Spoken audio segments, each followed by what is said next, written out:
ನಮ್ಮ ಸಮಾಜದಲ್ಲಿ ಇವತ್ತಿಗೂ ಮೂಢನಂಬಿಕೆಗಳು ಆಳವಾಗಿ ಬೇರೂರಿವೆ ಅಲ್ವಾ? ಇದನ್ನೆಲ್ಲ ಸಂಪೂರ್ಣವಾಗಿ ತೆಗೆದಾಕೋಕೆ ಸಾಧ್ಯನಾ ಅಂತ ಯೋಚನೆ ಮಾಡಿದ್ರೆ ಮಹಾರಾಷ್ಟ್ರದಲ್ಲಿ ಒಂದು ಚಳುವಳಿ ಇದಕ್ಕೆ ಖಂಡಿತ ಸಾಧ್ಯ ಅಂತ ಉತ್ತರ ಕೊಡ್ತಾ ಇದೆ. ಅದೇ MANS. ಇವರು ವಿವೇಕವನ್ನ, ವೈಜ್ಞಾನಿಕ ಚಿಂತನೆಯನ್ನ ಪ್ರೋತ್ಸಾಹಿಸೋಕೆ ಒಂದು ಹೊಸ ಅಭಿಯಾನ ಶುರು ಮಾಡಿದ್ದಾರೆ. ಬನ್ನಿ ಇದ್ರ ಬಗ್ಗೆ ಸ್ವಲ್ಪ ಡೀಟೇಲ್ ಆಗಿ ನೋಡೋಣ. ಒಂದು ಕ್ಷಣ ಯೋಚನೆ ಮಾಡಿ, ಮೂಢನಂಬಿಕೆಗಳೇ ಇಲ್ಲದ ಪ್ರತಿಯೊಂದನ್ನು ಪ್ರಶ್ನಿಸಿ ತರ್ಕದ ಮೇಲೆ ಒಪ್ಕೊಳ್ಳೋ ಒಂದು ಸಮಾಜ, ಇದು ಸಾಧ್ಯನಾ? ಕೇವಲ ಒಂದು ಆದರ್ಶದ ಕನಸ, ಅಥವಾ ಇದನ್ನ ನಿಜವಾಗ್ಲೂ ಮಾಡ್ಬೋದಾ? ಇದೇ ಮೂಲ ಪ್ರಶ್ನದಾನ್ ಮಹಾರಾಷ್ಟ್ರ ಅಂಧಶ್ರದ್ಧಾ ನಿರ್ಮೂಲನ ಸಮಿತಿಯ ಇಡೀ ಹೋರಾಟಕ್ಕೆ ಸ್ಫೂರ್ತಿ. ಹಾಗಾದ್ರೆ ಈ ಹೋರಾಟ ನಿನ್ನೆ ಮೊನ್ನೆ ಶುರುವಾಗಿದ್ದಲ್ಲ. ಇದರ ಹಿಂದೆ ಒಂದು ದೊಡ್ಡ ಇತಿಹಾಸವೇ ಇದೆ. ಆ ಸುಧಾರಣೆಯ ಪರಂಪರೆ ಏನು ಅಂತ ನೋಡೋಣ ಬನ್ನಿ.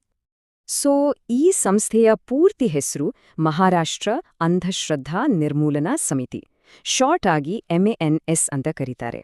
ಇವರ ಕೆಲಸ ಏನಂದ್ರೆ ಕೇವಲ ಭಾಷಣ ಮಾಡಿ ಸುಮ್ನಾಗೋದಲ್ಲ, ಬದಲಾಗಿ ಸಮಾಜದಲ್ಲಿ ವೈಜ್ಞಾನಿಕ ಮನೋಭಾವವನ್ನ ಬೆಳೆಸಬೇಕು, ಜನರನ್ನ ಶೋಷಣೆ ಮಾಡೋ ಮೂಢನಂಬಿಕೆಗಳನ್ನ ನೇರವಾಗಿ ಪ್ರಶ್ನಿಸಬೇಕು ಅನ್ನೋದೇ ಇವರ ಮುಖ್ಯ ಗುರಿ. ಯಾವುದೇ ದೊಡ್ಡ ಚಳುವಳಿ ಹಿಂದೆ ಒಂದು ದೊಡ್ಡ ಸ್ಫೂರ್ತಿ ಇರುತ್ತೆ ಅಲ್ವಾ? ಇಲ್ಲಿ ಆ ಸ್ಫೂರ್ತಿಯೇ ಶಹೀದ್ ಡಾಕ್ಟರ್ ನರೇಂದ್ರ ದಾಭೋಲ್ಕರ್. ಅವರು ತಮ್ಮ ಪ್ರಾಣವನ್ನೇ ಪಣಕ್ಕಿಟ್ಟು ಈ ಹೋರಾಟವನ್ನ ಮುನ್ನಡೆಸಿದ್ರು.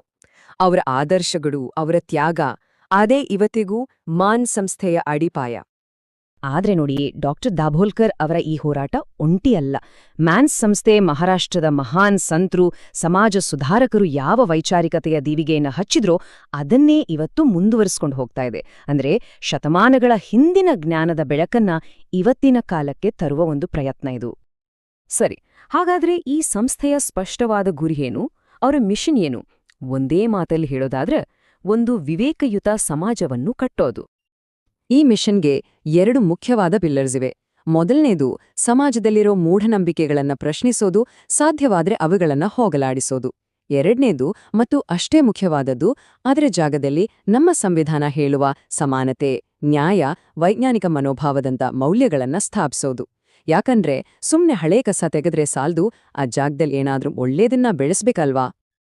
ಈ ಒಂದು ದೊಡ್ಡ ಕೆಲ್ಸದಲ್ಲಿ ಪ್ರತಿಯೊಬ್ರೂ ಭಾಗಿಯಾಗೋಕೆ ಈಗ ಒಂದು ಅವಕಾಶ ಇದೆ. ಈ ಆಂದೋಲನಕ್ಕೆ ಸೇರ್ಬೇಕು ಅಂದ್ರೆ ಒಂದು ಸದಸ್ಯತ್ವ ಅಭಿಯಾನ ಈಗ ಶುರುವಾಗಿದೆ. ಹೌದು, MNS ಇದೀಗ ತನ್ನ 2025-2026ನೇ ಸಾಲಿನ ಆನ್ಲೈನ್ ಮೆಂಬರ್ಶಿಪ್ ಡ್ರೈವ್ ಅನ್ನ ಶುರು ಮಾಡಿದೆ. ಇದು ಕೇವಲ ಒಂದು ಫಾರ್ಮ್ ತುಂಬೋದು, ರಿಜಿಸ್ಟರ್ ಮಾಡಿಸೋದಲ್ಲ, ಬದಲಾಗಿ ಈ ಬದಲಾವಣೆಯ ಭಾಗವಾಗೋಕೆ ಸಿಕ್ಕಿರೋ ಒಂದು ನೇರ ಅವಕಾಶ. ಆದ್ರೆ ಒಂದು ವಿಷಯ, ಈ ಅವಕಾಶಕ್ಕೆ ಒಂದು ಟೈಮ್ ಲಿಮಿಟ್ ಇದೆ. ಈ ಮೆಂಬರ್ಶಿಪ್ ಡ್ರೈವ್ ಕೇವಲ 25 ದಿನಗಳ ಕಾಲ ಮಾತ್ರ ಇರುತ್ತೆ. ಯಾವಾಗಿಂದ ಯಾವಾಗ ಅಂತ ನೋಡೋದಾದ್ರೆ, ಈ ಅಭಿಯಾನ ಡಿಸೆಂಬರ್ 15, 2025ಕ್ಕೆ ಶುರುವಾಗಿ ಜನವರಿ 10, 2026ಕ್ಕೆ ಮುಗಿಯುತ್ತೆ. ಈ ಕಡಿಮೆ ಸಮಯದಲ್ಲಿ ಇದರ ಭಾಗವಾಗಬಹುದು. ಸದಸ್ಯರಾಗೋದು ಹೇಗೆ ಅನ್ನೋದು ಕೂಡ ತುಂಬಾ ಸಿಂಪಲ್.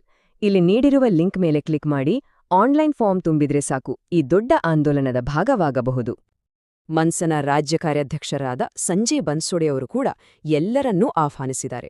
ಅವರ ಮಾತಲ್ಲಿ ಹೇಳೋದಾದ್ರೆ, ಎಲ್ಲರೂ ಈ ಅಭಿಯಾನದಲ್ಲಿ ಸಕ್ರಿಯವಾಗಿ ಭಾಗವಹಿಸಿ ಪ್ರಗತಿಪರ ಸಮಾಜ ಕಟ್ಟೋದ್ರಲ್ಲಿ ಸಹಕರಿಸಬೇಕು ಅಂತ ನಾವು ವಿನಂತಿಸ್ಕೊಳ್ತೇವೆ. ನೋಡಿ, ಇದು ಕೇವಲ ಮೆಂಬರ್ಶಿಪ್ಗೆ ಒಂದು ಕರೆ ಅಲ್ಲ, ಬದಲಾವಣೆಗೆ ಕೈ ಜೋಡಿಸಲು ಒಂದು ಆಹ್ವಾನ. ಕೊನೆಗೆ ಒಂದು ಪ್ರಶ್ನೆ ಮನ್ಸಲ್ ಬರ್ಬಹುದು. ಇಷ್ಟೊಂದು ದೊಡ್ಡ ಹೋರಾಟದಲ್ಲಿ, ವೈಚಾರಿಕ ಸಮಾಜ ಕಟ್ಟೋ ಈ ಕೆಲ್ಸದಲ್ಲಿ ಒಬ್ಬ ವ್ಯಕ್ತಿ ಏನ್ತಾನೆ ಮಾಡೋಕ್ಕಾಗತ್ತೆ ಅಂತ. ಬಹುಶಃ ಮ್ಯಾನ್ಸ್ ಅಭಿಯಾನ ಇದಕ್ಕೆ ಒಂದು ಉತ್ತರ ಕೊಡುತ್ತೆ. ಪ್ರತಿಯೊಬ್ಬ ಸದಸ್ಯನೂ ಬದಲಾವಣೆಯ ಒಂದೊಂದು ಕಿಡಿ ಇದ್ಹಾಗೆ. ಅನೇಕ ಕಿಡಿಗಳು ಸೇರಿ ದೊಡ್ಡ ಜ್ವಾಲೆಯಾಗತ್ತೆ. ಆ ಕಿಡಿಯನ್ನ ಹೊತ್ಸ್ಬೇಕೂ ಬೇಡವೋ ಅನ್ನೋದು ಪ್ರತಿಯೊಬ್ಬರಿಗೂ ಬಿಟ್ಟಿದ್ದು.